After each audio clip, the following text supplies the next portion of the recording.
evening. Or not. Sorry, I get nervous when I start a comedy set. I find comedies very similar to sex for me. Well, it's exactly like sex when you think about it. You know, just me, the comedian, playing the role of the man, and you, the audience, the role of the woman. Because it's my job to satisfy you, and you just have to sit there.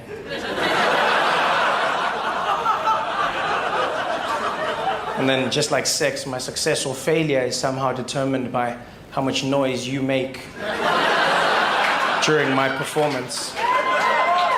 Oh, you're just faking it now. Thank you. It's a one-sided affair. So I hope you aren't the quiet types. No, you were great, really.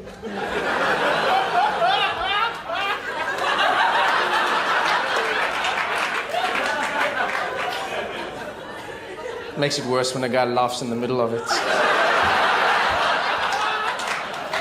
It's not meant to be funny.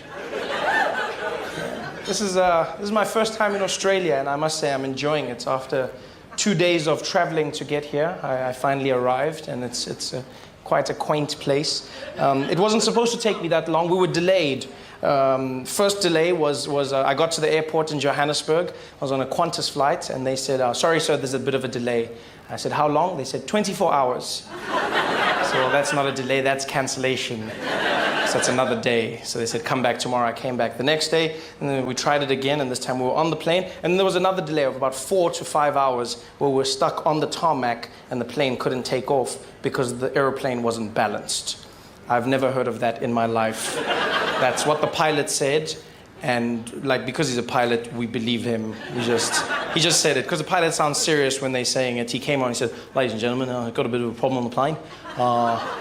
Don't know what's going on. Seems like it's not balanced, but we'll have to check on what's going on, and we'll get back to you as soon as we know. And I won't lie. As soon as he said that, I looked at the fat people.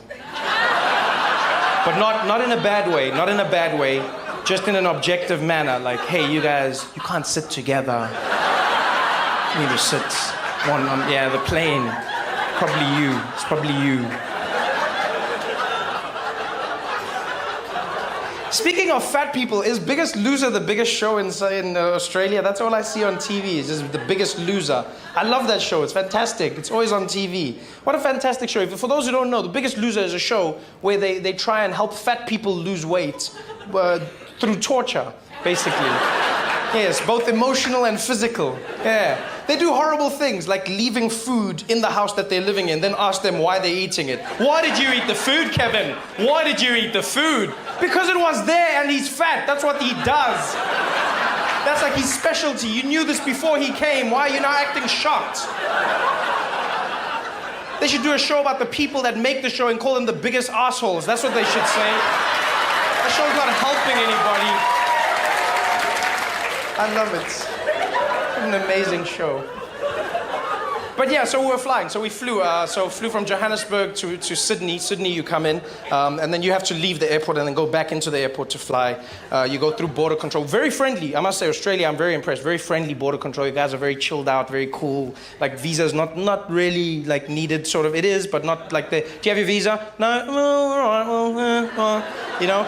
I learned the secret to getting through from a few Chinese men that were ahead of me is that you just have to irritate the border police, and then they just let you in. There's a guy ahead of me, and the woman was asking him, excuse me, sir, where are you going to be staying in Australia? No, where are you staying? You're like, kangaroo. No, sir, where are you staying? Kangaroo.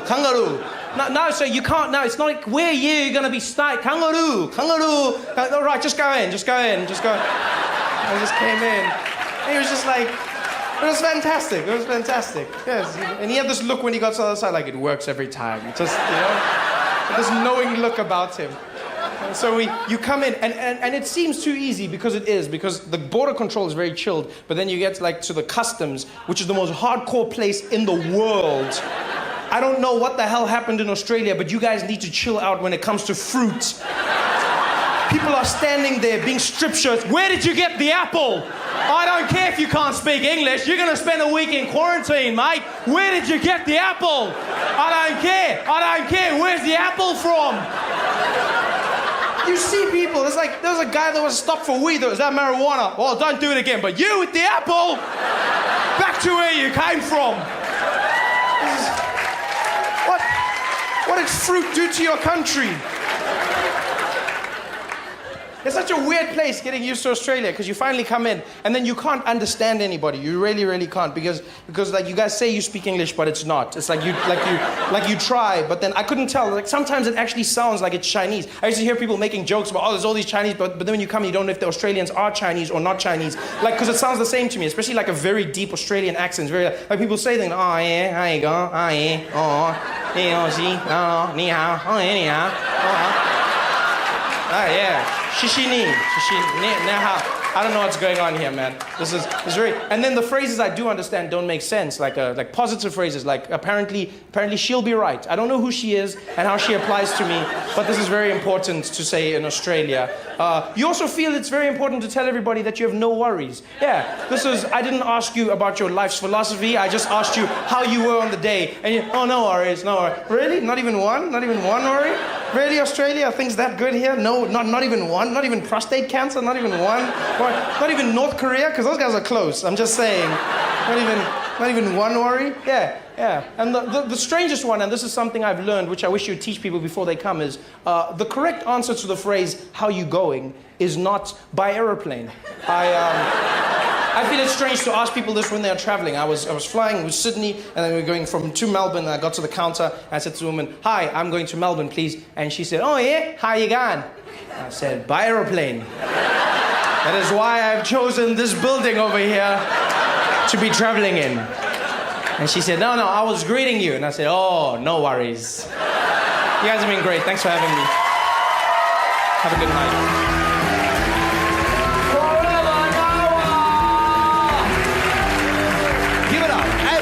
Truly astounding way. Look, it's not perfect. It'll never be perfect. But Germany is one of the only countries in the world that has actively paid reparations for what they did. One of the only countries in the world that has actively apologized. And one of the only countries in the world that's set about changing how they see themselves and how the world sees them. After World War II, Germany changed a bunch of laws. They changed the iconography of the country, what you could hang, where you could hang it. They changed their national anthem. Yeah. Imagine that, they changed the national anthem. They felt that the national anthem was a nationalist song that the Nazis used to inspire people to think the wrong things, and they changed it. The original song was a song called Deutschland, Deutschland über alles. And you've probably heard it like in old movies or whatever. The song went like, Deutschland, Deutschland, über alles auf der Welt. And translated into English, it means Germany, Germany, over everything in the world. And clearly they meant it. Yeah, where most anthems are theoretical, Germans are precise. But after World War II, they were like, we can't have that same attitude. And so they changed the anthem. They had new lyrics. The new lyrics are Einigkeit und Rechts und Freiheit für das deutsche Vaterland, which translated into English is unity and rights and freedom for all the people who live in Germany. Which is adorable. It's adorable. I mean, they may as well have made the song, sorry, sorry, we're so sorry. Sorry for what we did. I appreciate that they did it, but I wouldn't have gone that far. No, I'm not gonna lie, I wouldn't have gone that far. I think Über alles is terrible. That's not a good way to think. But you still gotta have a bit of kick in your anthem, you know? Still gotta have like a, you know? Yeah, I would have found like a middle ground. Mine would have been like Deutschland, Deutschland, irgendwo in den Top 5. Nicht über alles auf der Welt. because we are definitely in the top 5 when you think about it. America's number 1, and then you have Great Britain, and then you have France and Spain, and then we are at number 5. Well, actually, Spain is not better than us, so we are number 4.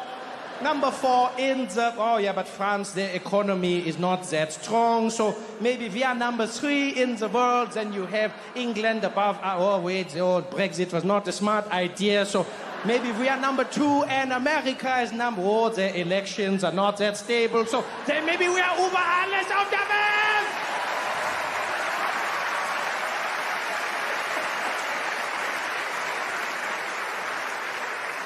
It's one of the biggest things they did, and nobody knows that they did it.